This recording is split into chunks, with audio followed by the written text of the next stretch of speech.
Buongiorno. Mark my words, Mel. Early by Christmas. Even now, less than a score of years after the World War, Hostilities exist. There is no blinking at the fact. we shall never surrender! This is the Militaria Podcast, brought to you by your friends at Queen City Militaria, Wehrmacht Militaria, and SMG War Relics. Welcome to the Militaria Podcast. My name is Joshua Doda. I run Queen City Militaria, and I'm joined today and every day by my friends Dante Gambino of SMG War Relics. Hey, everybody. How we doing? And Billy Kramer of WehrmachtMilitaria.com. Oh my God, it's my turn. Hello, guys. How are you? Long time no see. Doing good, man. Let's catch up a little bit. You know, we took a little break. Everybody had to celebrate Halloween. I get it. But we took a little break, so I haven't talked to you guys in a little bit. Dante, how have you been? Busy as usual. Now it's the time where the Christmas orders are starting to come in. So a lot of stuff going on, a lot of stuff coming in. But on a non-military related thing, did I tell you guys that I went to play paintball? My daughter fell and broke her arm. No. Oh yeah, dude. Freaking go up there, spend like $1,500 or so in fees and everything, and hotel to go play paintball with my buddies. And my daughter takes 2 steps from her first game, trips, falls, breaks her wrist. Whole day shot. I didn't get to fire a single paintball shot. So, yeah, poor kid broke her arm. She's only 11, so you could imagine she was kind of tore up about it. But you got a good story out of it, though, and for the rest of your lives, you'd be like, the first time. Oh yeah, it's a great story. It is. It really is. Looking back, it's going to be fine. Yeah, but you'll take her again. Yeah. That's your kid breaks their arm. It's kind of like, oh Jesus, you feel bad, you know. Am I correct in remembering that you're some sort of like semi-professional, like Batman style, like paintball guy? No, by night you're in like the World Series of paintball. Aren't you an avid paintballer? No, I used to play competitively at the amateur level, low amateur level, like locals mostly. And I used to play. We'd have practice every Saturday or Sunday, and we'd play every weekend, and then we go to tournaments around the country and Canada and stuff. And that's what I did when I was younger. Did you ever freeze the paintballs? No, that's something that a jerk does. It's somebody that reads it in an article or something. I've never done that because I don't want to hurt or kill somebody. I want to shoot their face off, and then I want them to be alive and come back so I can shoot their face off again. It does hurt. They do hurt. They sting. Daily, but when I was 13, freezing the paintball was like the coolest thing a guy could do. Oh God, the Jack was the jerk. So anyway, lame. Bill, how are you? Let's deflect from me. Bill, how have you been? You don't want to talk about Dante playing with painted balls anymore? Speaking of balls, I have my ball mason jar here that I'm drinking my delicious... I'm not going to lie. It looks like you're drinking out of a piss jug. Okay. It looks like you're at a really cool bar in Seattle. I think he's drinking out of a piss thing, and he's playing like Call of Duty all day, and he has to piss in a jug next to his computer. And who hasn't been there? I have not been there. Thank you very much. Hey, man. I'm currently waterproofing a house. I'm building a house, as you know, and we have lots of piss jugs. But unfortunately for you guys, this one's not one of the ones that I have at the house. So. This is a heck of a vibe to start the episode. Let's change topics. I will say, You're though. the one who brought it up. You brought it up. What did you say you were drinking over there? Miller Lite, a mason jar. Miller Lite in a mason jar. I just figured I got a fancy head. I got my mason jar. It looks better in a piss jug than in a regular glass. Okay, so then quick aside, Dante, what are you drinking? It's always a good day for a Guinness, so that's what I'm rocking today. All right, and I'll see that, and I'll say I got a Sierra Nevada hazy little thing IPA. Look at you with the little IPA. It's the tall boy. Little. This is a tall boy, brother. Hold on. Everything looks little. You're 9 feet tall. But that's just a standard skinny can now. It's still. I do, but it's bigger. How many fluid ounces is it, Josh? Tell the viewers. It's 19.2 fluid ounces. Is it really? Of 6.7%. One of those would get you twisted. All right. Beers. If you can get through it because you're drinking an IPA, some people can drink them. I think they're horrible. I think they're horrible too. I agree. Yeah, just weird. Yeah, I know your guys' feelings on IPA. This is why I didn't wear a beanie this episode. I listen. I've been listening. So, Bill, we skipped over it, buddy. We skipped over you. How are you doing? How you been? What's new? Oh, I'm fine. Like I said, building a house, and I apologize to the viewers. It was kind of my fault. for being late on this show. Not only did I celebrate Halloween, but I had to go to Wilmington and do that show. So it's kind of my bad. I apologize for being busy, but I'm back in the swing of things. And I think we got a great show lined up for everybody tonight. And that's my story, and I'm sticking to it. Well, yeah. So getting to tonight's episode, we have a great interview coming up for you guys with our guest tonight, Jonny Bay of AdlerMilitaria.com and Legenda, and he's done a lot of great work. We're going to hear about that in a second. But the topic of today's show, is something we've been talking about a little bit in our private chat. Is we should do an episode on some paper, some documents, and where else should we start but the Wehrpass and the Soldbuch, right? Because it's the kind of thing that everybody runs into, and a lot of times I think it's easily overlooked. 100% overlooked. People don't understand the significance of them. I mean, a lot of people just don't understand them. So hopefully this episode kind of helps people. So the Wehrpass and the Soldbuch are some of the most common pieces of paper ephemera that collectors of German militaria will encounter. And the reason for this is that every German Wehrmacht conscript received a Wehrpass at their time of registration for the military draft. Then, at the time of mobilization, the soldier would turn in his Wehrpass for a Soldbuch. Following completion of military service, that Soldbuch would then be exchanged for the aforementioned Wehrpass, which would now contain a chronological record of military service. The original holder was required to keep their Wehrpass until the age of 60, and if they were killed in action, the Wehrpass would be returned to their next of kin courtesy of their original recruitment office, which would be detailed in the Wehrpass. Both the Wehrpass and the Soldbuch contain a photo of the original owner. Commonly, the Wehrpass has a photo in civilian dress, whereas the Soldbuch has a photo in uniform. They both contain a lot of the same information, and both of them have their strengths and weaknesses when it comes to research value. For instance, a Wehrpass will tell you the exact dates that the owner served with a specific unit.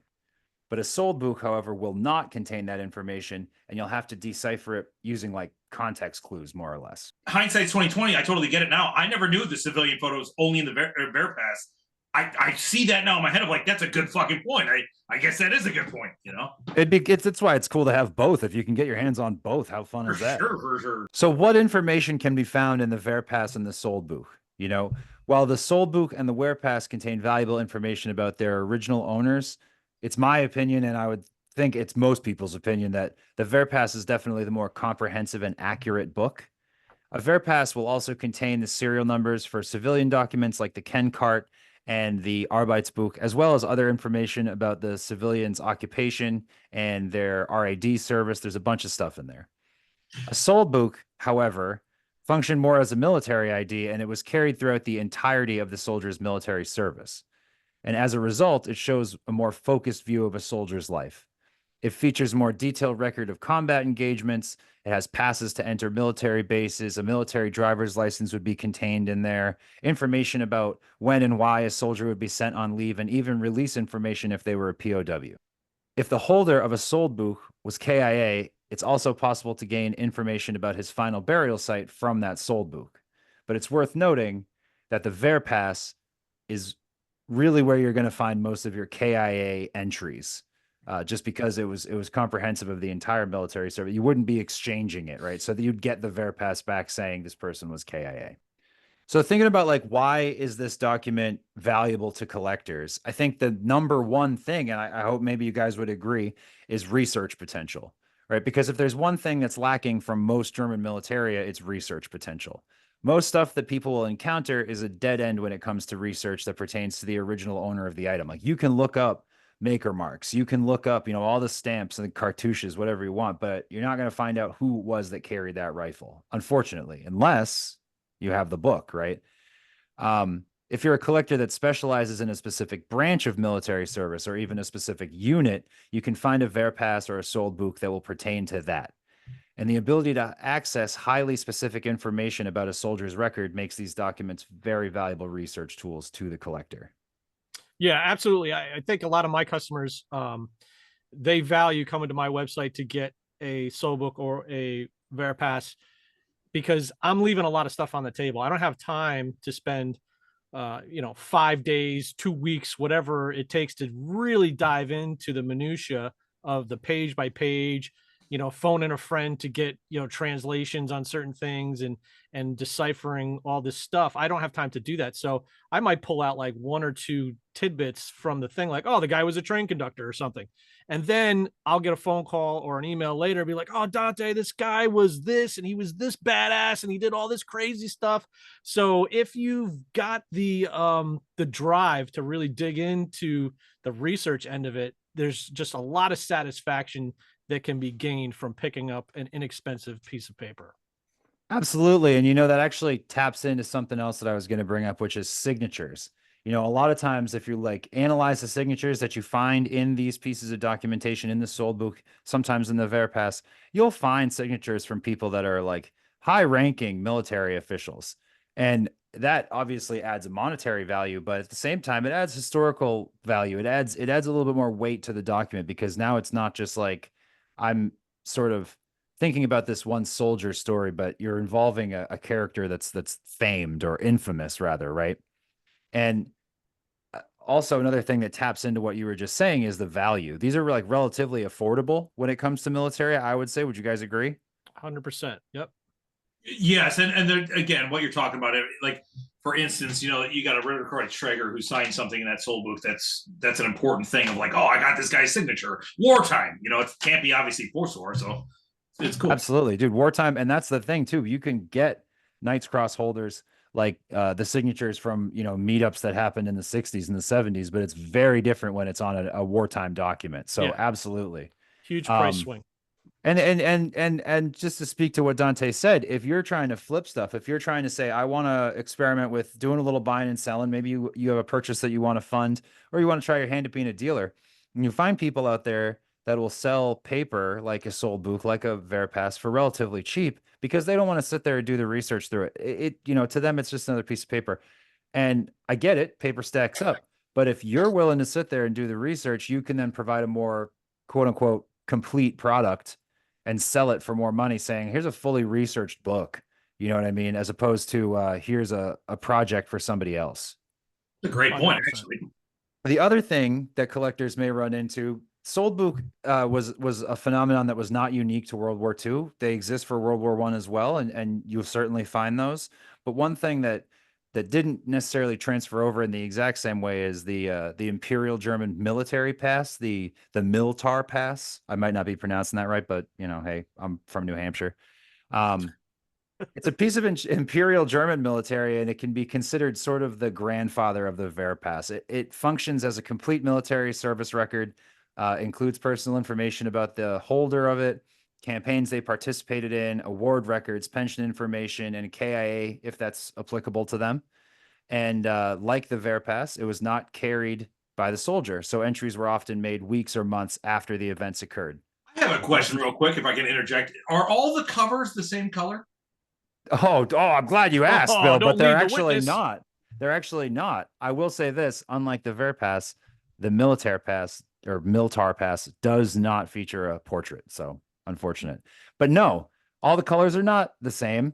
And that's because, much like the piping on a hat, the covers on the military passes in Imperial Germany were colored along to which branch of service you were in. So, pioneers were yellowish white, and guards units were all white, and infantry was blue, and cavalry was yellow, and, artillery was like a pinkish red. And so you'll find a lot of variation in the color, but from a different way of looking at it is like not necessarily saying, oh, I got to collect every one, although you could do that. But if they're sitting on a table at a Militaria show and you're specifically interested in cavalry, or you're specifically interested in artillery, you can find these World War I equivalents of the Wehrpass and say from across the room, be like, that guy's got a stack of artillery books from World War I. I'm going to go check them out. So that is pretty cool. And I think it's because there's just not a lot of information about those books that's available on the internet, and they're not encountered quite as often. It might be something that people don't necessarily know right off the bat. So if you're an Imperial collector, you're at the show, you see a stack of white books, red books, whatever, at least you know what to look for based on the branch's service. So just sort of testing the waters here of what we can find for just variety of Wehrpass content that's out there. I'm going to bring up Dante's website real quick. We can just scan through. What's the web address for that? Is it SMG-4 Relics? Oh, it's war-relics.com. Oh, I'm sorry, my mistake. Maybe you All guys right, weren't listen. aware. So, Josh, go to the search bar, my search bar. My search bar is very easy to use, guys. It's not like some websites where you get all lost in the minutia.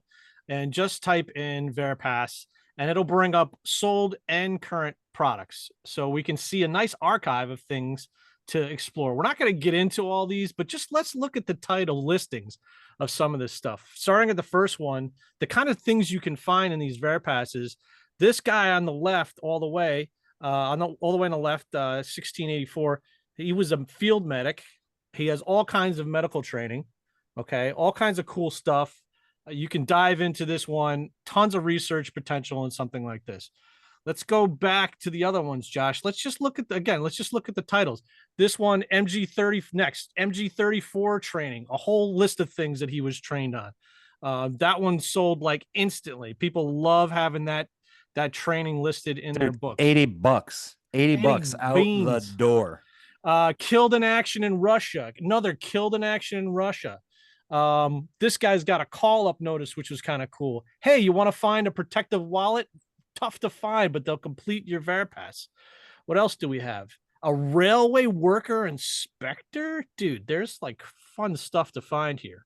That's high pay grade shit from what I'm seeing. High pay grade, man. See what you did Look there. at the picture, dude. It's awesome. Yeah, well, and you know what? That's really touch. cool. Because you If know you're what's a railway interesting is collector, that's an awesome find. he's in uniform. Yep. Let's go back and see what else we can find. Sure is. That means he was that wasn't, I mean, that's still technically a civilian uniform, isn't it? Like because he's not in the military in that picture. Right. So that still counts as a civilian uniform, technically, right? Anyways, so what else? A train driver or conductor. World War I vet, a guy with a driver's badge, some type of radio operator, another KIA in 41, a KIA in 43. Let's see, a blank one. There's other cool stuff here too. Extra photos. What else do we have? Grenadier. The horse department of an Eisenbahn unit in France. Still available. Well, I got it priced kind of high, but it's a freaking cool ass book, man. Did you see the mustache on this guy? Yeah, instantly saw the mustache. You know who he liked, man. He was trying to emulate someone. You know what's funny? A few years ago, my grandfather went on a cruise with my grandmother. You know how grandparents like to do that. And he actually had that mustache for the cruise. And it's in all the pictures. And he was just like, God. He was just like, I just like it. I like it. It's not a big deal. I like it. I'm Polish. It's no big deal. It is a big deal. It's a little bit of a big deal. So anyways, what we're trying to show you there is just the variety of things you can find in these books. And these are ones that I did a little bit of research in to get that, extrapolate that information. And I stopped there. There's all kinds of good, juicy stuff in there. But the amount of dealers that don't do any of that, and they're just like, hey, here's a Wehrpass and it's $50 and see you later. I don't want to know anything about it. They're leaving a lot of juicy stuff on the table for you guys. Well, hey, and you know what? Honestly, if you're really into research, you just saw a whole bunch of Wehrpasses on Dante's site that probably haven't been fully researched. So if any of them piqued your interest, go have a look because you should. There's definitely some meat left on the bones there if you just need some late night researching to do. Let's talk about what Billy's got to look at. Right, Bill, you brought me a Soldbuch today. Is this correct? Yeah, and you know what? I only have one. I've had KIA Wehrpass and all this, but this one's special. And I would like to explain why it's special. Tell us all about it. So this guy is, so it does not have the official picture, but this little tiny portrait did come with it. So you can only assume that this is the guy and it belongs to it. I don't have a time machine. I can't prove that, but they did come together. Panzer Grenadier was attached to the 14th Panzer. He was in a Stab, so he was a staff officer. And what's amazing about this is if you look, May 2nd of 1945, which is wrap your head around that kind of fighting situation, he was awarded the cuff title of the Kurland Pocket. Wow. That's something you don't see. I mean, I'm shocked, truly shocked. This has not sold on the website. If you have a Kurland cuff title, you need this. You have to have it. Like it's a no-brainer. Like you have to have it. I have it in the book awarded to the guy. It's incredible. And I mean, but on the awards pages, you know, you can see you got the October medal and the wound badge in Schwarza, so black in 40. So that's the French campaign. And you got the KVK too. Ostmetal, KVK-1. His highest decoration is actually the KVK-1, which is kind of interesting. But he was a Stab officer, well, NCO. So in theory, he was attached to his staff, so he was behind a desk for a lot of it, but that doesn't mean he didn't get the Kurland cuff title. And that's probably why he survived the wars, because he was more staff-orientated. But he did get the Iron Cross second class. But again, all of these books, they tell the story of the guy, and it's not just so rudimentary of just like, oh, this is a guy and this is his picture. There's an entire diary of what he did. I think it's pretty cool, man. And you know what I just noticed by flipping to this page? Does that say ersatz? Oh, it's a replacement, but we're going to learn so much about that. And he was a Feldwebel. So again, he was NCO. And what is that? April 1st of 1945 entry. That's when he got promoted. Again, just cool stuff. And so here's his Panzer Grenadier Regiment 108. That was attached to the 14th Panzer. There's no entries from Stalingrad, but this unit was attached to Stalingrad, and they were basically decimated. So really cool stuff. Again, the historical perspective and research potential behind these is off the charts. I mean, if that's what you're into and you want to be a true WW2 nerd like the rest of us, buy one of these. We're going to get this thing sold for you by the end of this episode. Yeah, let's hope so, buddy. Really nice stuff, guys. Thank you for bringing some good stuff. Well, really only thanks to Billy, because Dante, we just went to your website. Come on. Yeah, I cheaped out. I took the short path. That's fine. But also, again, that's so cool that you can go to your website and see fucking 30 examples. Yeah. Well, and you had very few. You had a ton that were in stock. And I pay extra money to host all those extra photos and keep that archive going. Yeah, no, that's awesome. Our guy. That's our guy. He sells in volume. Well, let's get to the brass tacks of the episode here. Who are we bringing on, and what are we discussing today? Let's go. So today's guest is a Soldbuch expert, somebody that I used as a resource for this episode, just to do some overview of the topic. Because I'm going to let him obviously speak to it. It's what he specializes in, but you can find a link to his Soldbuch guide in the description or in the comments of this video, probably both. And of course, I'm talking about the legend, the Legenda operative, Adler Militaria's own Jonny Bay. So we're going to be talking to Jonny today about a bunch of things. We're going to talk about his experience in Ukraine. We're going to talk about his passion for the Soldbuch and for research. And obviously a little bit about what Legenda does too, because it's really good work. And it's something that's just really an awesome phenomenon to watch the hobby, sort of exist in that Venn diagram with making a difference in the real world. This is where the rubber meets the road with real life and our hobby. Boom. And Jonny's going to kind of connect the dots for us. You're going to love it. Without further ado, this is our interview with Jonny Bay. Hope you guys like it. And we'll be back with you in just a second. So our guest today is Adler Militaria's own Jonny Bay. Thank you guys. Hey, thank you for joining us, Jonny. What's going on, Jonny? Thanks, guys, for having me on. Jonny, what time is it where you are right now? I apologize for the scheduling delay. We have 0312 right now. Oh, God, that hurts my ball sack. Oh, my gosh, man. Well, thank you for making some time to join us with the tough schedule here. So we're doing this episode today, and I used you as a source because you have a great article on your website about the Soldbuch, and I was hoping that you could talk to us a little bit about, obviously, what you're all about, but about your passion for the Soldbuch. Okay, I guess I could start by saying, well, I started collecting equipment when I was pretty young. I was like 8 years old. It started with the helmets, and it got on to the point where I basically got a helmet one day with a field post number inside it, and was like, well, what's that mean? And then worked out what a field post number was, and was like, oh, now we can see where the stuff was. So it was like, this extra bit. They always used to say when I was collecting that, guys, you never collect the story, always collect the item. And I guess the story became sort of a bit more of an interesting thing for me. So naturally, it just led to collecting IDs, because that doesn't really leave much to the imagination. Of and course. If you want to get into the Soldbuch, we can talk about it.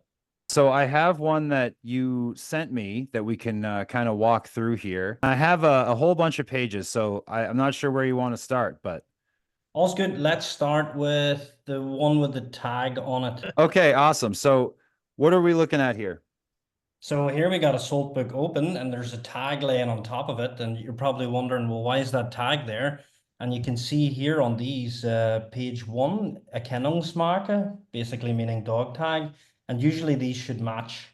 So if you ever see one of these, they got to be matching with the Soldbuch. And back in the day too, if you had your Soldbuch or were missing the tag, you could always get the tag replaced, or, it was sort of like a second security measure, I guess. That's interesting. I got to imagine it's rare to find it with the tag. Yeah, you don't see them too often with the tags, sadly. This is a nice example. I picked this example because the guy was an absolute beast. Yeah, I mean, he had 37 close combat days in here, but I can get through it and sort of show you what else we got going. If you want to go to page 2, this is a bit shabby. You'll probably wonder, well, this looks like a nasty condition. But of course, the Soldbuch was carried every day on the soldier. So yeah, it's seen the daily life of these guys. At the top, we've got where they're born. Like here you can see also Stand and Beruf. He was a Maler, he was a painter in his civilian career. You can see here some personal details like his height. He was 169 centimeters. There's his signature down there. His shoe size actually is also on it. And of course, the date that it's issued and by what replacement company. Because not all soldiers, of course, started in the highlight unit, the frontline unit. They always started in a replacement unit. So that's why the tag's also Ersatz, meaning replacement in German.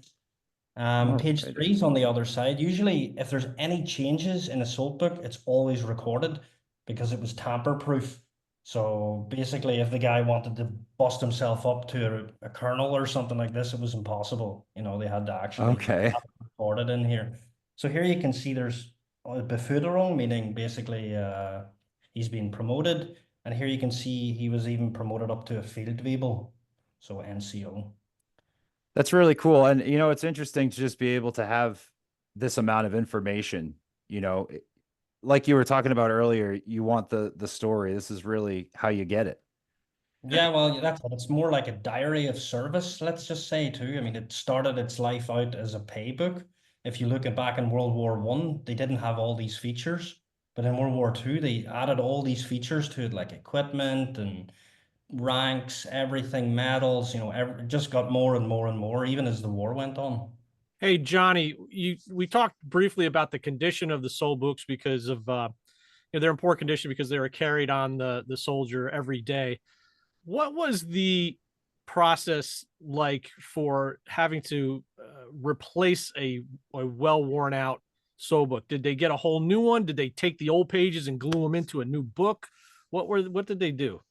So there's on page 1 on some of these you will see Ersatz, meaning replacement Soldbuch, or second issue, even third issue I've seen before. Oh wow. But basically they need to be in real bad shape. I've seen ones like torn, like stuck back together, and even this stuff entered in like he wasn't issued a new Soldbuch. So, they dragged it out with combat damage of like shrapnel and things like that. I've had ones, also KIAs, like bringbacks. It wasn't, I guess, the main thing that a US soldier would have brought back. They would probably nabbed his helmet before they went, oh, what's this in his pocket? But it is possible to find them with battle damage. I've had them blood stained, everything. I mean, they just, from the tunic pocket straight out. So ones that say replacement on them are pretty hard to come by then. There's just less of them, but as a collector, I guess you'd want it with all his career. So the prices, would change. Go down. Yeah. If it's a third issue and you only wore it for a few months, right, it's probably not as desirable as the tatty one that he carried from day one. So the Ersatz, do you put previous entries in it? Like, do you go off memory if you lose it, or how does that work? Great question. So basically, for every Soldbuch, there's a Wehrpass. So the Wehrpass is something different. Every fighting aged male was issued a Wehrpass, and whenever you handed it in with your unit, you got then the Soldbuch issued to you to carry. So they never carried a Wehrpass. The Wehrpass was kept in like a metal box at the stab at the headquarters of each unit, and it was sort of like a cross-reference. So basically, if some stuff popped up in this Soldbuch that didn't make sense, they could say, well, hold on, in your Wehrpass, it's You're not a colonel. Yeah, or you don't have the Knight's Cross or whatever it is, Right. I would imagine that there could be like a lag though between the information that was in the Soldbuch and then it later being updated in the Wehrpass though. Of course. I mean, as soon as you go on to 44, 45, this stuff got real shabby. Even the Wehrpass, they used to write like, position battles at one place, or trench warfare there, or a counterattack here. And as it went on through the war, like 43, 44, 45, you just see usually battles in Russia. You know, they didn't care anymore. They were just trying to keep up with all this bureaucracy. Interesting. Would you say that if you were to compare the Soldbuch and the Wehrpass, which one is more comprehensive and reliable?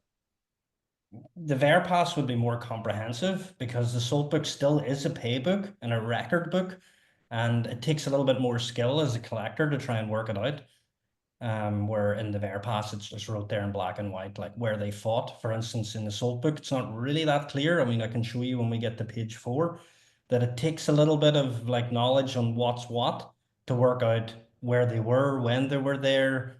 So it's sort of more like a guessing game, and then you have to match up the field post numbers online and then check out unit histories, and then you can build this clearer picture. Whereas in the Wehrpass, of course, it's all going to be there in chronological order. Interesting. So, okay. So you mentioned page 4, correct? Yep. All right. So let's take a look at it. Yeah, here we go. So basically, the section when I always open a Soldbuch, the only thing that's interesting for me on this page is section C. Section C is the frontline unit. Okay. So you can see this one's been all scored out, and you'll probably ask yourself why, because on page 17, there's a continuation. So you'll see often like they've been to so many units, you know, it'll run right on to page 17 in the same section C where that frontline unit was.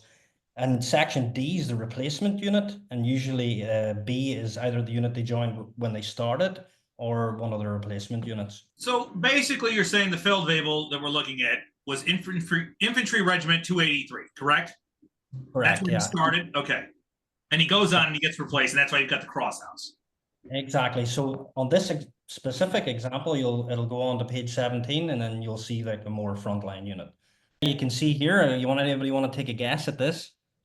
Can you zoom in? No, I can't.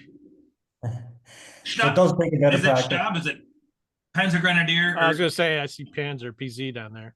PZ's there. It's Panzerjäger Abteilung 196 Stab. Ah, wow. So he's a tank hunter on the staff. At the end, yeah, right at the end. Good guess. Who got the PZ? Was it Dante? Yeah, it was. Good job. Yay.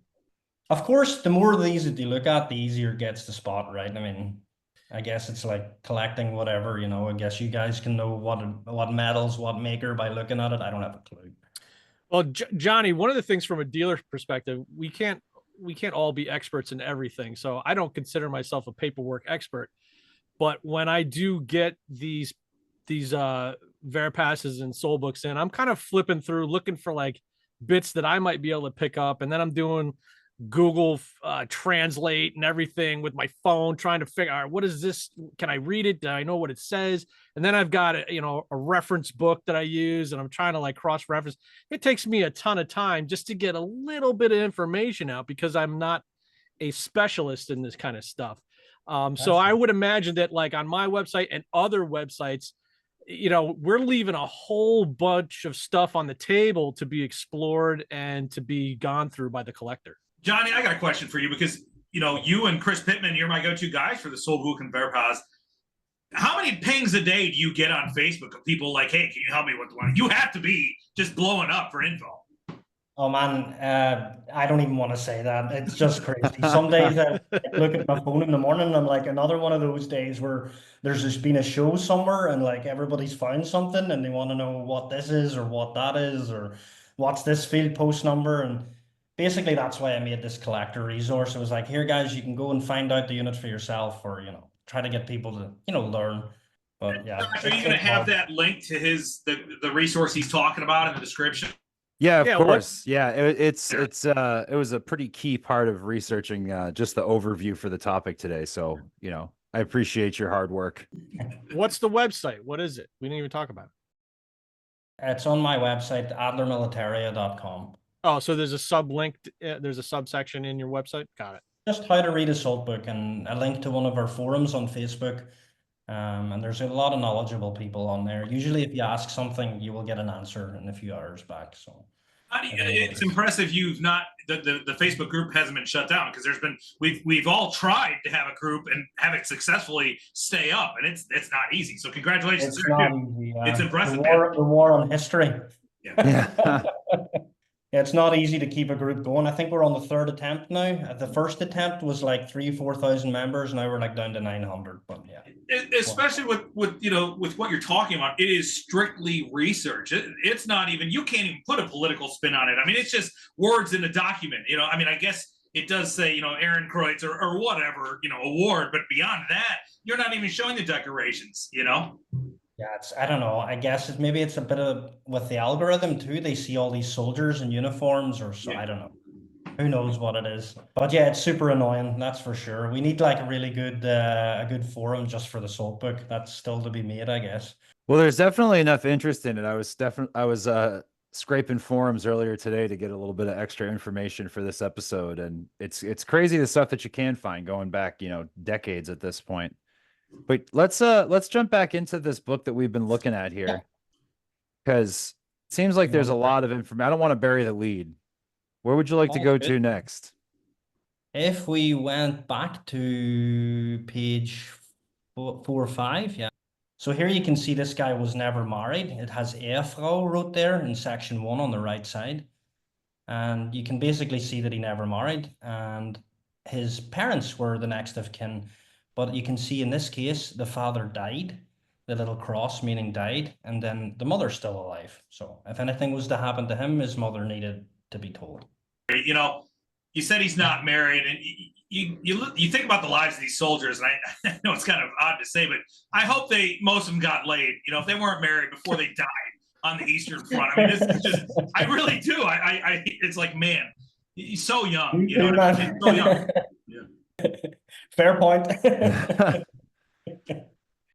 How did his father die? Does it say anything like that, or probably not? No, but I mean, if you want to get real squirrely about it, if you have an Ancestry premium account, I guess you can go on there and try and find some details like a death certificate or something like that. You could probably work it out. It's just, these documents, Dante, and we can all attest to how many of these have passed through our hands. I mean, they're relatively common because there were so many soldiers. So it's something that's affordable, and it is. Each and every one is its own like little diary, and it's a guy's life story.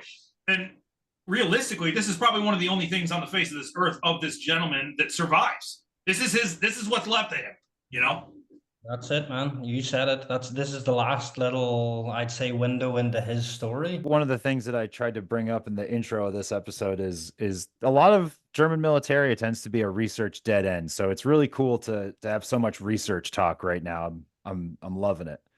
So here we have page 5 and 6.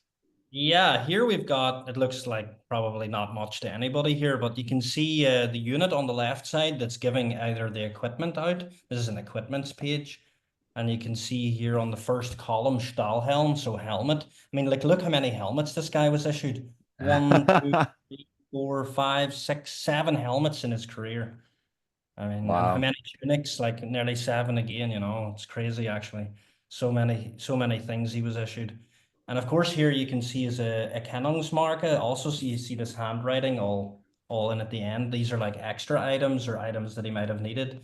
Some people got wounded or whatever and lost something, and then they, of course, had it replaced. What page is the weapons qualification on? Off the top of your head? Weapons are 8. There should be page 8 or 8A, because some Soldbuchs weren't with this piece of paper, and then you see 8A added sometimes into it. That's always a favorite for collectors. They want to know what the guy was qualified in. So if you've got, from a dealer point of view, if you've got a Soldbuch and it says like the guy was trained to use an MG42 or whatever, it's going to sell for a premium. I mean, it just does. Yeah, well, these are looked after things. It's K43 rifle or sniper scope or something like this. This is like top notch in a Soldbuch. So I don't know. I'm asking a very ignorant question. For a Panzerjäger, does it literally say like he was in a Stug or what is it? In this one, I guess we can go to that now. We were talking about it. Let's go to page 8 and let's see. So this guy was just issued a rifle. Usually they have here Zeichen in the top, Gewehr. You can see Gewehr on the right side of the page, top left box. It says weapon or item. And you can see the serial number of the weapon, but sometimes like they will write K98 or they will write K43 or, the designation. So this guy just had a rifle. You can see down here he had a bayonet. What else did he have interesting? A folding spade.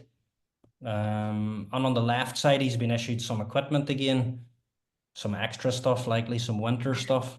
Have you seen any cases, because obviously you have a specialization here, where a weapon, maybe at auction or something, a weapon with a matching serial number to a Soldbuch is being sold as a grouping? Not yet, but I'm sure there's if all collectors spoke to each other, I mean, I'm sure there's somebody out there with somebody's Soldbuch that you could say, hey, this guy actually had that rifle or he had that pistol, or matching up with the year. For instance, here the date's in there. So if it's 41 and it's a P38, usually if it's AC, whatever, I mean, it must be able to be paired for sure. But I guess this collector market don't really mix, the guys who collect guns and the guys who collect paperwork. But So I guess that's the pinnacle of what we're trying to look at. I mean, if anyone has one, let us know. That'd be incredible. Yeah, if you have serial number 8978. Yeah, right. Yeah, we're looking for 8978, guys. The price on that Soldbuch just went through the roof. Thanks to this podcast. Dude, stranger things have happened. That's a really cool thing. I can't say that I have a lot of Soldbuch I don't have any in my inventory right now, and it's not something that I've ever, I guess, spent really the amount of time that I should spend on getting into. But I didn't know about the serial numbers being in there like that, and to think that you could possibly find a match, that's really fun. if you find one, let me know, because that'll be a first. We can scoot on to the next page. Alrighty. Shall we just go for medals and then we can do the CC days after? Yeah. Sure, let's go to medals. So here on the right side, you can see Orden und Auszeichnungen, which basically means like medals. And you can see 1942, he's got the Eastern Front medal, and here he's got a wounds badge in silver. But sadly, I didn't add in the page, which was the next page, which was 22, but it should have had the close combat clasp. So I guess let's just go to why I think this is a hardcore Soldbuch, and I wanted to show it to you. Alrighty. It's the CC days. CC days. I had them all in there, but yeah, this one's starting at page 11, and you can basically see all his close combat days. Now, if you're real nerdy about this, you can go onto the Google Maps and basically know where and link up each day when he had his close combat days. This guy had the silver close combat class. Yeah, it was 37 days in the Soldbuch close combat. So what did that Soldbuch live through? Close combat, hand-to-hand fighting for 37 days. For me, that just blows my mind when you have this little book and you know what it really seen, What's interesting too is on the left there, you've obviously got the same ink. So all of those entries were done at one time, when he had some time off during the front. It is incredible. Yeah, really, really cool that they kept up with this, because, I mean, there's probably a lot of Soldbuchs out there with a close combat medal entry, but you rarely get the confirmed days, although it must have been confirmed at some stage. But nice that they took the time to put it actually into this Soldbuch. This is all Russia. If they're for like Holland or Operation Market Garden or Normandy, these will ask a complete premium, because you just don't find them anymore. They're just not out there. That's just remarkable. And you said we have another page of close combat days here too, right? Yep. All right. Oh, this was the first few. Yeah, you see, he was really taking times. Mercedes, Star, Georgi. Wow, it's all Russia. Those are Russian towns he fought for. If you were to open up Google Maps right now and look up this Mashinik and do some research, you might find where that is, and guaranteed that 3 days walk away or a few days walk away is going to be Telshanino. And you can just like build this map up basically where he was building these days up of really close combat. So do you have a map now that you've like got all of these marked off? Not of this one, but I've done it in the past, especially for other people in Western towns. See, this is a problem with Germans writing Russian town names. Like that might not be called exactly that. Right. It's close to it, so it will take a little bit of research, but it's much easier if it's like Antwerp or, something that we all can read, and Google. Well, I'm sure from Soviet research too, sometimes the Russians didn't even write the Russian town names correctly. Yeah, for sure. Popping back in here. What else do we have in this book? This I guess I wanted to quickly talk about payments and pictures. So you want to hit the picture, open it up. Sure. So around early 1944, there was a requirement to enter in a photo of a soldier. And this is a standard photo. He's wearing no headgear, and it's stamped on both sides, and the stamps match up. Something for a collector to look out for. These are often added to or faked from. You need to really make sure that the stamp is matching. Also, if it's got like a rusty clip here, what you can see, usually if it's folded over, you will see where that rust's going to be on the other side of the paper. You could tell he was blonde hair and blue eyed, that's for sure. Yeah, and he looked hardcore. I mean, this guy really did his job as a soldier.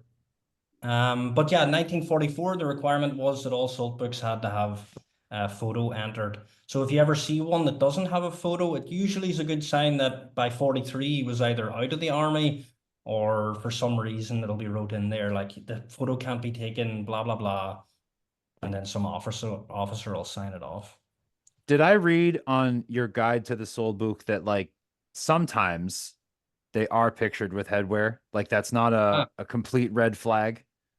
Yeah, it's not a red flag. It's just called a non-regulation photo. I mean, I've had one of an officer in his kitchen. You can basically see his kitchen behind him. That was a pretty cool one. But headgear, you see sometimes. I've never seen a helmet, but I've seen like M43 caps. I've seen side caps. I've seen peaked caps. And for some reason, the guy on the day just didn't bother with the regulation, just let it go through. Interesting. So, of course, each soldier had a payment group. And here you can see on the left side every time he was paid. Here's the Stellan group of 15. That'll obviously go towards what rank he is at that time. And some of them, of course, have like payments if you have kids or stuff like this. The payment group can change.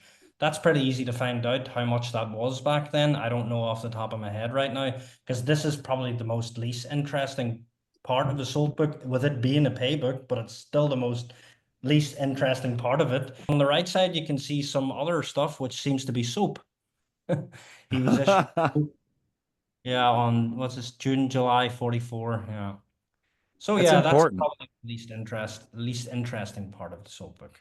Well, I don't know if we have it pictured here. I had read something about sort of interesting entries about leave. Could you speak a little bit to why those are interesting entries and why people should make sure to check them? Usually I would check leave. First and foremost, the German army ran a leave system right up to the end of the war. That's crazy, right? You were getting holidays right up to the end of the war. So if you earned like Einsatzurlaub or whatever, or even if your house was damaged, you were sent home to deal with the family problem. Wow. Another one that I've seen really interesting in there was, he was needed for the farming back home. So he got to go interesting. Farming, his harvest. Almost like a hardship. I see that with US with recruits in the United States who are like, I can't do it. I have to help on the family farm and stuff like that. Correct. Yeah. So I've seen it in the Soldbuch, but it's also nice because it basically gives you what unit he was sent away from. And so it's always a nice time to check basically where he was with who, with what unit. So it's like an extra measure to sort of, when you're doing your research, you can really like help your dating. Like, when was he really with that Panzerjäger, or when was he really with that infantry regiment? You can usually then help to piece together the story better. Awesome. Well, you shared a really great piece of research and piece of history there with us. And when we were talking before the show, you sent over some pictures also of the classic question, what's the best thing in your collection? What's your favorite thing in your collection? I'm hoping we can talk about it a little bit here. Let me get the share going, and then you can give us the story. So this looks like a pretty comprehensive picture of it, right? This is General Halder's personal items. In the 70s, he sent this just before he died to one of his friends. And inside those cases is 14,000 pages of documents, including like original pieces of Barbarossa, original pieces of Case Blue. And you'll probably say, well, what's the relevance? Basically, without Halder, he was really the operating director of the Wehrmacht till September 42. He fell out with Hitler. Hitler even said, like, you caused 50% of my stress. And you know, this guy was like a maths professor. He had everything worked out. All these rule bands, how many men it took, how much munition, how much oil, everything. But he fell out with Hitler over Case Blue. And for those of you who don't know what that is, that's that operation to try and grab the Baku oil fields in southern Russia. And basically he had told Hitler, you got to be retreating right now. In 2 weeks, the snow's going to fall. We need to like shorten the line, make the line better. And of Right. course, Hitler just was like, no, no, no, I'm going to do my thing. You get the hell out of here now. And the war just went. Yeah, and who was right? Yeah, who was right about? Yeah. Yeah, and it goes to show. I guess I get to Halder's post-war career because he was in the USA a lot. Actually, he had a staff of around 500 men, ex-Wehrmacht officers, and they created these case studies. There's a lot of them in here too. I think I have a photo of it. These are the case studies. Yeah, so basically, you had these like 500 Wehrmacht officers create these case studies and all the experience gained in the Eastern Front to hand to the US Army. So this experience would be used, for instance, there's fighting partisans in Belarus with use of Schäferhund, the Alsatian dogs. And this Wow. stuff you've seen play out in Vietnam, this stuff you've seen play out in the 6 Days Wars and stuff like this. So this guy was like really, really smart. And he was like acknowledged for that. He was given that Civilian Meritorious Medal, which I think is the highest medal you can win in the USA as a civilian, by John F. Kennedy. So, I mean, like really crazy. Knight's Cross by Hitler. John F. Kennedy gives him the highest civilian award. Well, That's amazing. Yeah, all Operation Paperclip across the board of what these guys taught the American military. It's nothing to sneeze at. I mean, they did have real combat experience, to put it plainly. Yeah, they knew the enemy that was coming, you know. I guess here on this photo, you can see his personal stuff. Interestingly, I don't know if I should say this, but I'm going to put it out there. What is that on his watch? That looks like a lighter, right? Or a does. match case, maybe. Snuff tin. Yeah, we're getting close, but I guess none Coke of us are tin. going to get it. Man, I don't know what it was. One day I was looking at it, I was like, why does this thing not have a flint in it? And I turned it around a little bit and snapped it, and this pusher came out of it. This is for taking drugs, dude. This guy must have been on Pervitin. He must have been on some hardcore stuff. And it's funny, there's a German researcher who did his PhD on Halder. He's actually one of the heads of the modern day Bundeswehr historical division. And he wrote that Halder slept like 3-4 hours per night. Maybe this was because of it. Oh yeah. Shit. That's crazy. What is there? I got to ask the question that people are going to be wondering. Is there any residue in there? It looks clean to me. I guess it's moved over the borders a few times in its career. Gotcha. But yeah, I mean, in the 30s, it was common, right? A lot of people don't know about it. I mean, you could get your hands on that stuff, so they were using That's it. amazing. And you know what else is cool about this? It's one of those like you'll often see the eagle attached to a bag or a cigarette case or this or that, and people can easily say, "Oh, there's no way that was not regulation. They didn't do that sort of thing."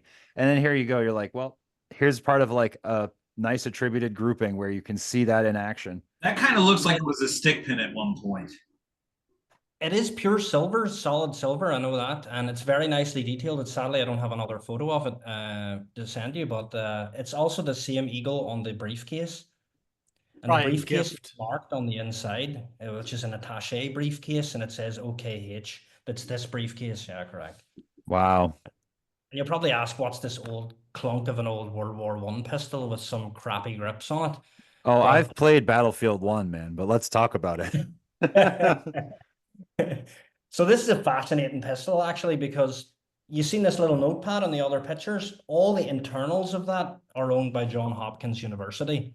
And basically they had wrote some like really deep text on Halder's version of the war. And basically he had wrote in autumn of 39, he'd thought to shoot Hitler with his Drey's World War I pistol. And there it is. Wow. You know, like, that's the pistol. So yeah, this needs to be test fired. It's still in the US. I'd love to fire a shot out of this. Yeah, come visit. This sounds like a great range day. It sounds like a great podcast episode of, the gun that was supposed to kill Hitler. Does it fire? That's absolutely amazing, it might have pissed him off. I mean, it's, what is it? It's 6mm or whatever. I mean, it's like, it might have pissed him off. I can understand why this is definitely like the crown jewel of a collection here. How did you obtain it?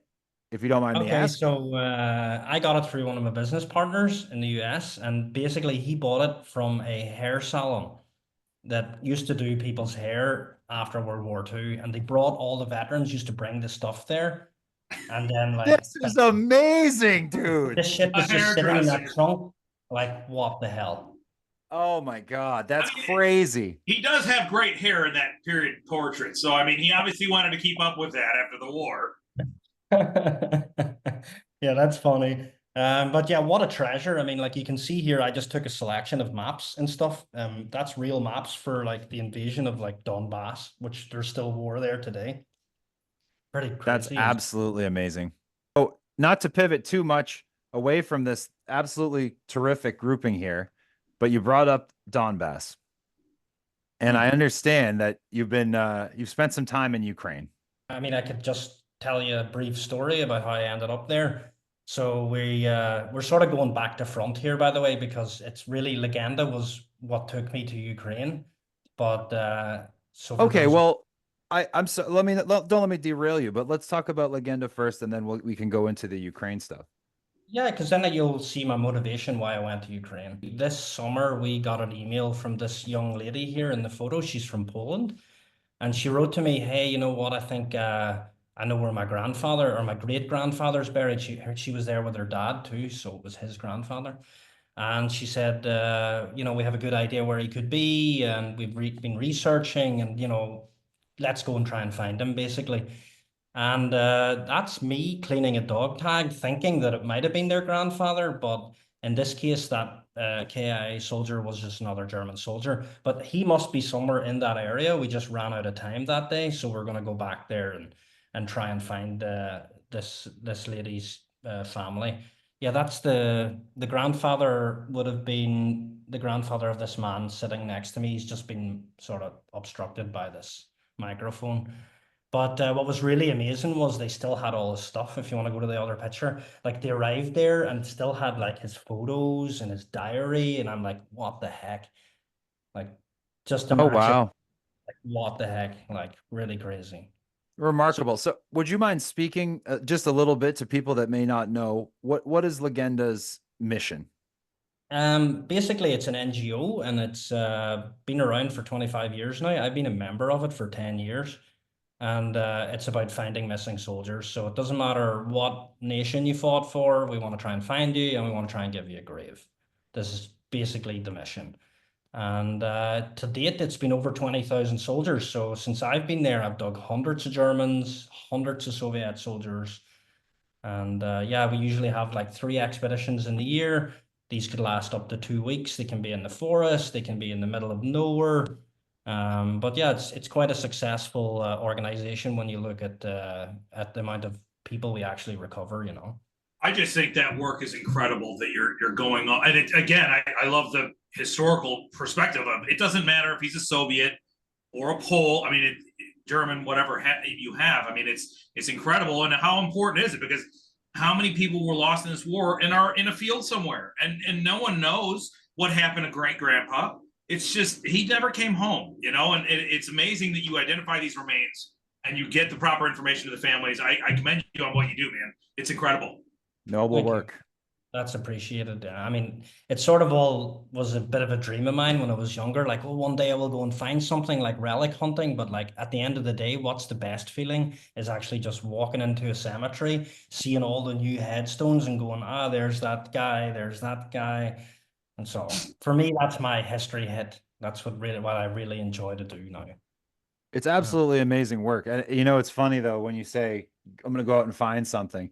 We make this reference every once in a while on the show to like, I'm the Indiana Jones. Billy said it. I'm the Indiana Jones of World War II stuff. But my friend, you are actually like kind of the Indiana Jones of World War II stuff. That's funny. You said Legenda led you to Ukraine. Yes. How did that happen? So basically, whenever, I guess this is going to overlap a little bit with modern topics, but basically right up till the Ukraine war, we had a really good working relationship with the Russian government. And in fact, there was in the talks that I would, before the war, fly and bring an unknown soldier from the First World War to Moscow and we would have a massive ceremony about it. Wow. And Wow. I was in really good contact with them. I've met like heroes of the Russian Federation stood here in Latvia and said, words on ceremonies, whatnot. And we were always on Russian news and Russian TV and how they really remembered the war, right? Because like for them, it's really like still a topic, where like very strong Thanks, patriotic sense in Russia. correct, yeah, we're in World War II. If I was to go into Northern Ireland right now and ask like 10 people any one question about World War II, none of them would know anything. And it's not really played on. Mm. So it got to the point where I'd realized we were sort of exploited, because when I had heard like, oh, these guys are going to Ukraine to denazify Ukraine, I was like, right, let me see. So I quit my job at the time. I had another job. I was doing like Adler Militaria part-time. It was a pretty good job. It was in Zurich in Switzerland. And I said, you know what, I want to see this for myself. I sold some of my best Soldbuchs. I bought basically good body armor, good helmet, and I just realized I might never come back from this. And I actually joined the EOD team, so explosive ordnance disposal team with the Kiev police. And I traveled all of Ukraine. I'd been to every side of it. Been right up near the front. Yeah, I guess you've got the photos, you got the videos, so. Yeah, that's it. Let's talk about the photos. Let's go through them, because we had Ben Mac Jackson on the show in a previous episode, and he shared some of his experience. But it's just interesting to see everything that's coming out right now. Honestly, there's so many different things that we just don't see in the news, frankly. Yeah. So I don't know where we should start. I guess we can kind of just go through them. So this was one day I was called out to a lady's house with the police, and she said she had a tank in her garden. So I was like, what? She's got a tank in her garden.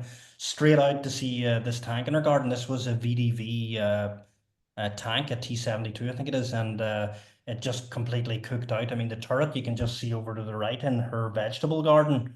You can see. Oh wow, yeah, look, there it is. Just, like, just some cabbage in a turret.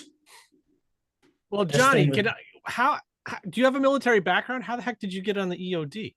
So basically, I did 3 years in what you would call the ROTC in Northern Ireland.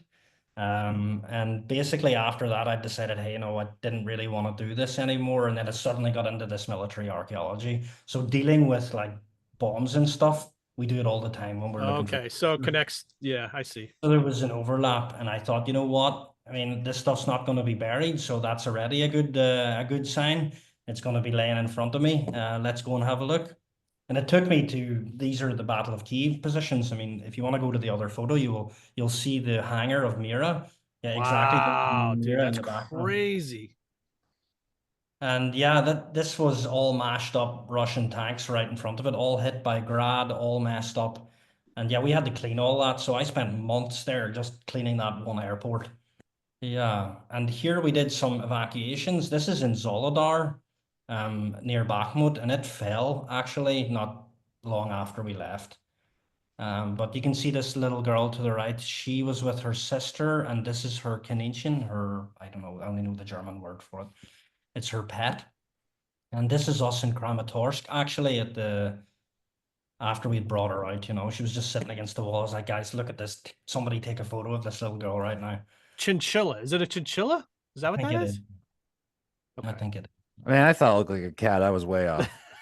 So is it an emotional thing for you to have been there in Bakhmut and then to see it fall after you leave? Obviously it's a big change. Yeah, I mean, underselling it to say that. Yeah, to be honest with you, when I look back at this stuff, it's hard for me to look back at it, because even if I look back at all the chest cam footage, I'll see like these towns look normal, but if you were to Google those towns right now, it looks like Ypres in the First World War. I mean, every house is wrecked, every tree is cut, there's trenches everywhere, there's bodies everywhere. It's just horrible. Yeah, but So how's the to know- chinchilla? I mean, is there a way to find that?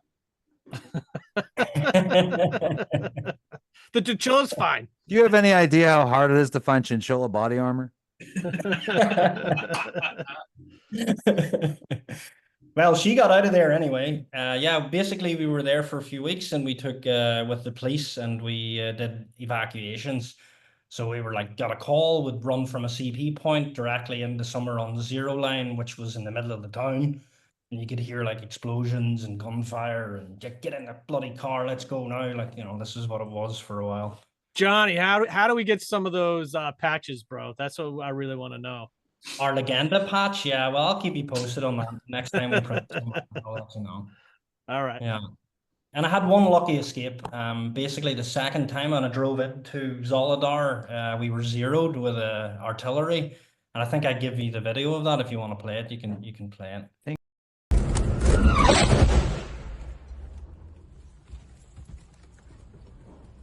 We're going back. We're going back. You can see that like we're driving towards Soldbuch town, and you can just hear this whistle of this big artillery shell. I don't remember hearing the whistle, but I remember just hearing the bang, and I remember looking at myself like, oh, okay, we're all good. We're still alive. You don't fall apart. I'll drop the audio in over the top so people can hear it, because I heard it when we first started the clip, and it's pretty, you can hear that whistle. And you can hear how that shell just like opens. So you can see a screenshot, right, that when I took that photo, it's actually from a chest cam. This was a civilian in his pajamas. He had fell during the crossfire.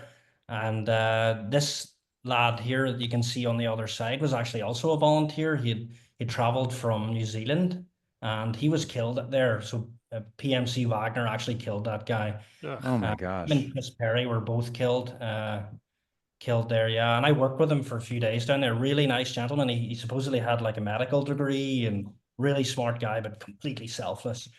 A really, really selfless guy. But yeah, just wanted to show you somebody who I worked with who basically perished there. It's unfortunate. You guys are doing God's work out there, without even overstating it. You're doing God's work, and it's definitely selfless work.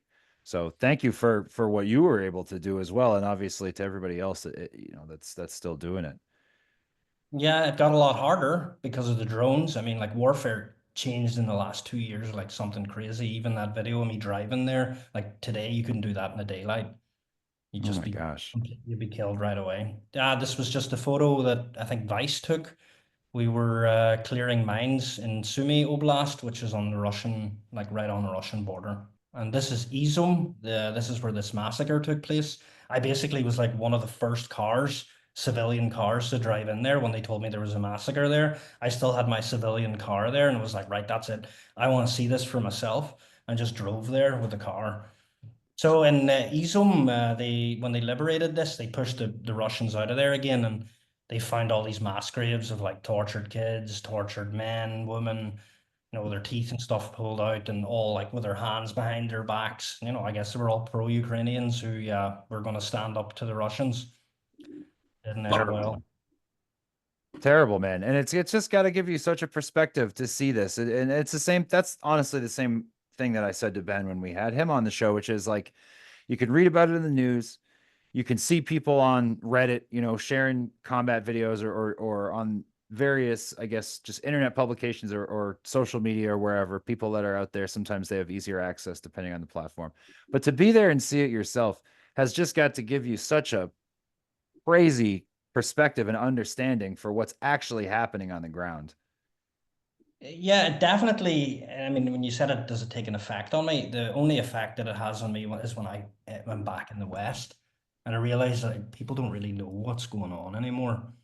Like, they don't know how horrible that is out there, how many people on both sides are falling needlessly for what, some village that's anyway shot to shit. I mean, like, come on, like, were we not past this 100 years ago or whatever, the end of World War II? Did we not like see enough of this? So it's like, yeah, that really like touches me, just to see like that people don't really care anymore. So yeah, that's the way I feel about it. A lot of people that I meet don't really care about it anymore. I mean, it's like, oh, it's Ukraine, whatever, who cares? It's like in the corner of the world or whatever. But it's at our gates, it's around the corner from here. So right. Well, and the unfortunate thing is, because of just the way that media is structured, for everybody that's not a part of it, it just becomes a funding topic. They don't see this sort of firsthand stuff. They're not there seeing what hell war is. And so they're like, oh man, costs money. And debatable how much money a country should give, obviously, but at the same time, when you see images like this, it's very compelling. So yeah, I follow like 4 different bloggers on Ukraine, and I'm pretty much up to speed with everything that's going on since day one, just because I have family members that are Ukrainian, and a couple of friends of mine are Ukrainian. So Yeah, I've been paying attention to it, and it's just mind boggling how it was, people were kind of following it for the first year, and then it was just like it became monotonous to the American public, where they're just like, well, I don't care, and it's costing us money, so I don't support it anymore, which is just it's a travesty to me. Yeah, it's sad, man. Really, really sad. And I think we're at this point where it just doesn't make any sense anymore anyway. I mean, like they're gonna have to go to the table one day and discuss like how are we going to deal with this somehow, because like munching up our best generations Right. like doesn't seem like a feasible option for the next 5 years or whatever, Let's see how it pans out. But either way, we shouldn't give in to dictators. I mean, that's just the point of it, really. That's 100%. Absolutely not. 100%. Yeah, that was somebody took that photo of me down in Donbass, and yeah. Well, you look handsome, and that's why I've been leaving it on screen.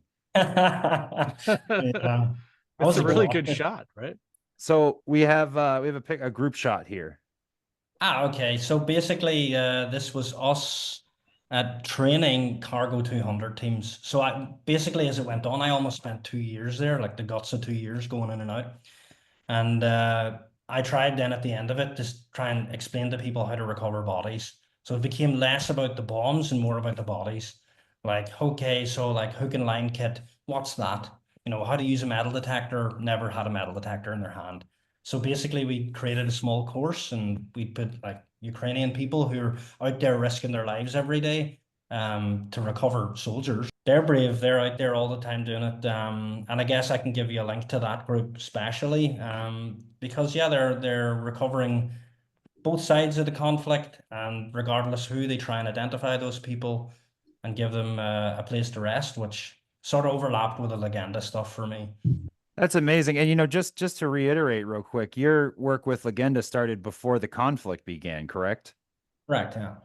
So this is an interesting overlap where, I think a lot of times people think the hobby of collecting militaria and doing the research on these historical items is sort of more aspirational, more it's in reverence of military service. In this way, the hobby is also able to overlap with a very productive thing that does need to be done in the world. For sure. Yeah. I really wish that like the collecting community really took this topic of we need to bury our soldiers to honor them somehow, regardless of who they are, and help out NGOs that do it.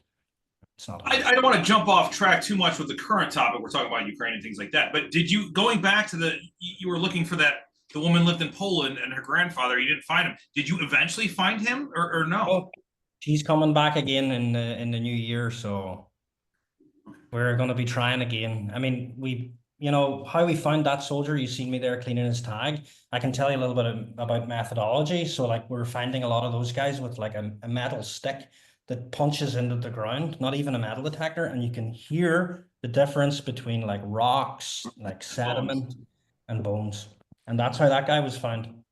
So Jonny, just in terms of comparing what you do for World War I and World War II graves to the current situation, I see on all like, the subreddits and things out there, just rows and rows of tree lines filled with dead Russians, mostly.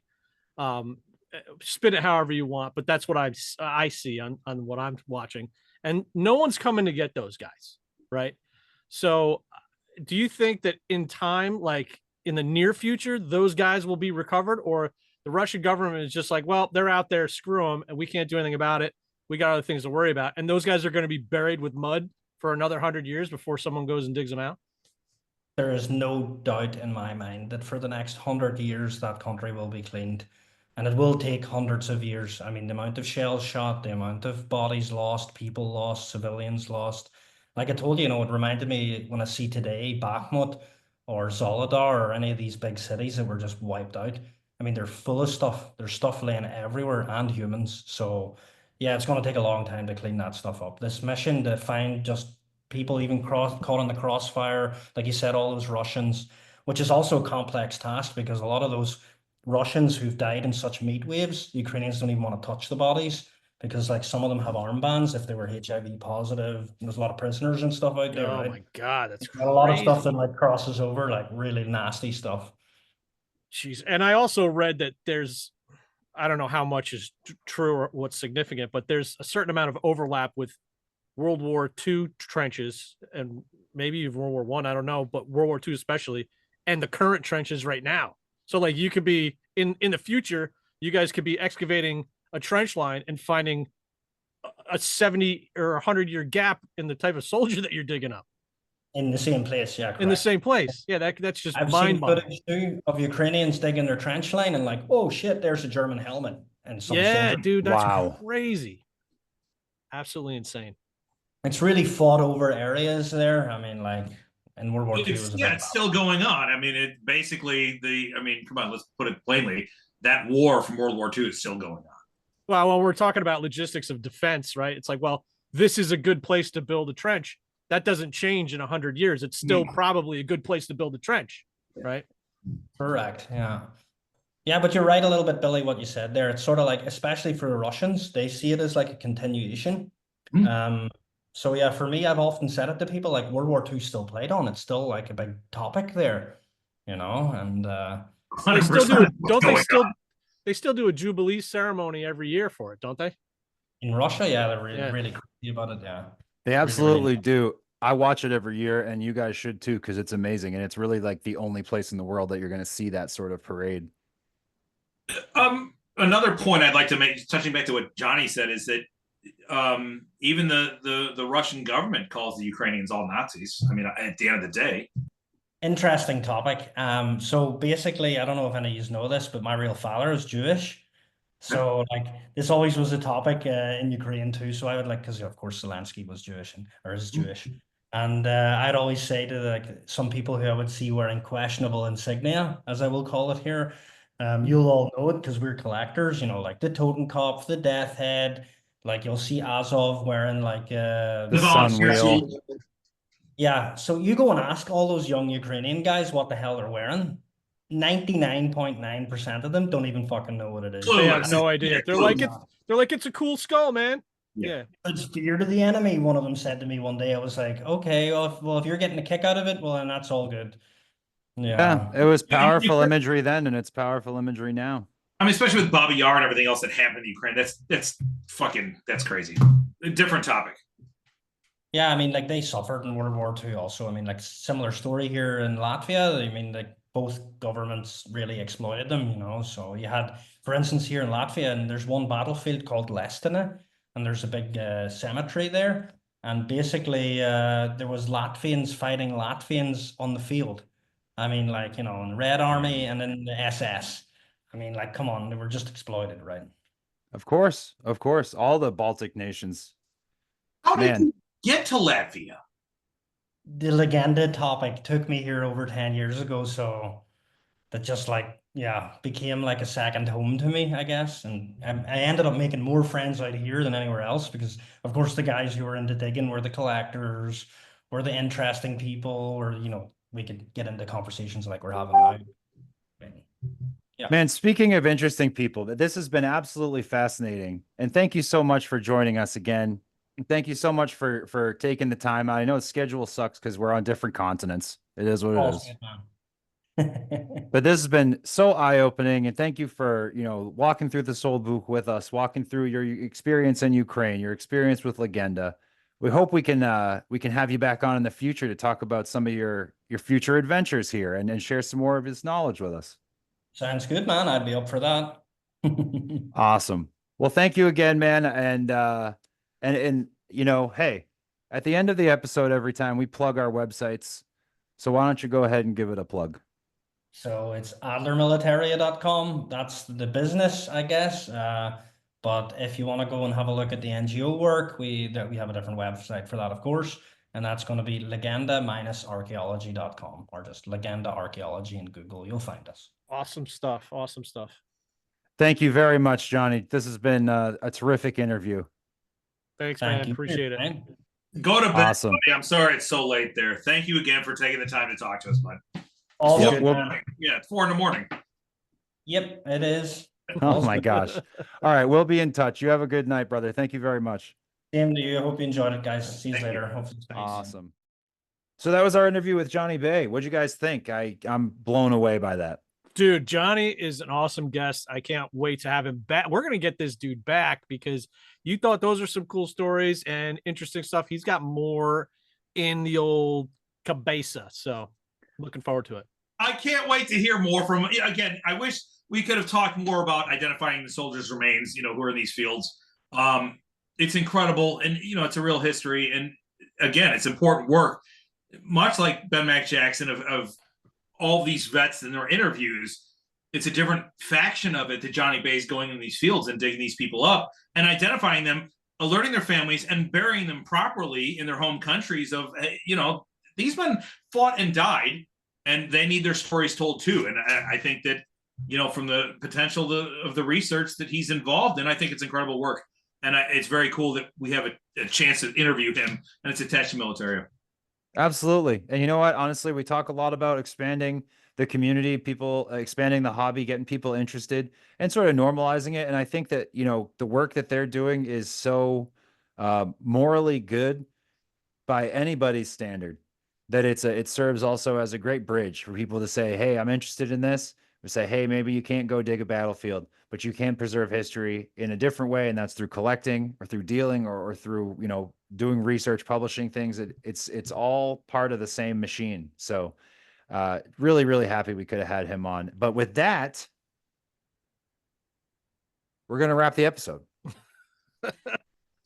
All right. So my name is Joshua Doda. I run QueenCityMilitaria.com, and I have been joined by my friends, Dante Gambino of SMG War Relics. War-relics.com. Thank you.